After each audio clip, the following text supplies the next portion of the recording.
للسيدة Rosemary DiCarlo.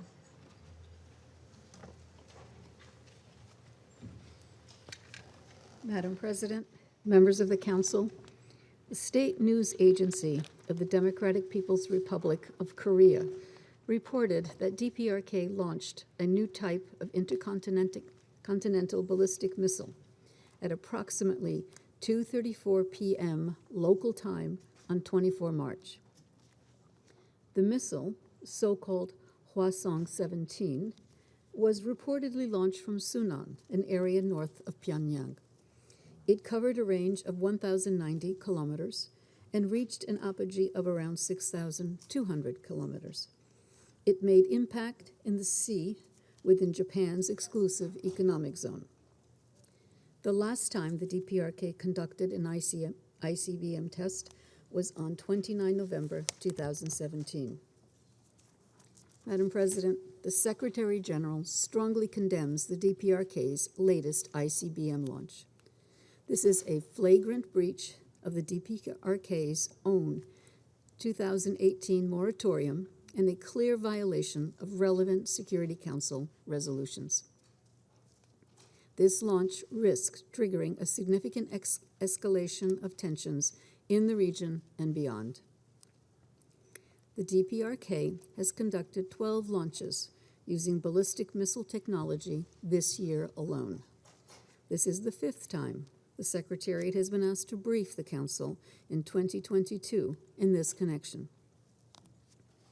According to public statements by the DPRK, the launches involved, among other things, a test of so-called hypersonic weapons, railway-borne missiles, an intermediate-range ballistic missile, and tests of systems related to the development of so-called military reconnaissance satellites.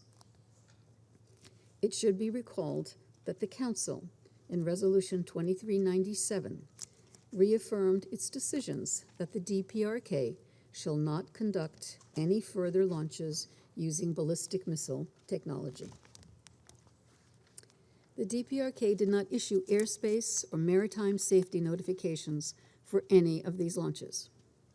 The International Civil Aviation Organization has repeatedly informed the DPRK that unannounced missile launches represent a serious risk to international civil aviation.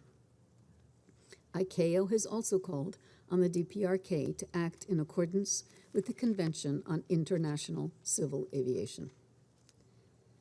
Madam President, the DPRK also appears to be actively pursuing its nuclear program.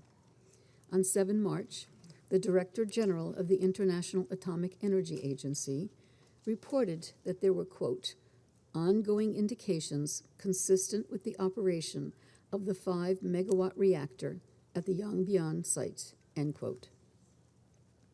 The IAEA added that they continued to observe construction activities at the Yongbyon site, including the construction of an annex to the reported centrifuge enrichment facility.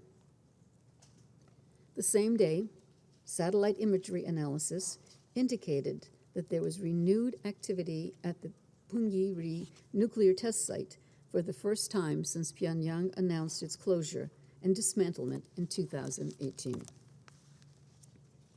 In pursuing its nuclear capability and ballistic missile programs, the DPRK is defying the repeated demands of the Council to cease such activities.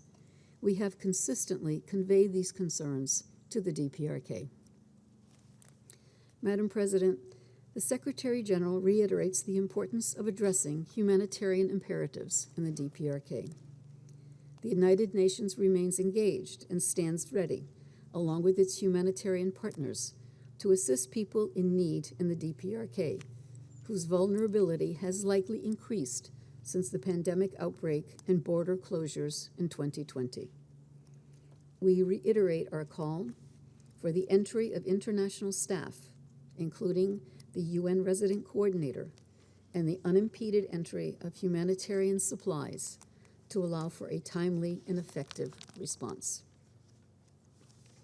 Madam President, the Secretary General reaffirms his commitment to working with all parties for sustainable peace and the complete and verifiable denuclearization of the Korean Peninsula.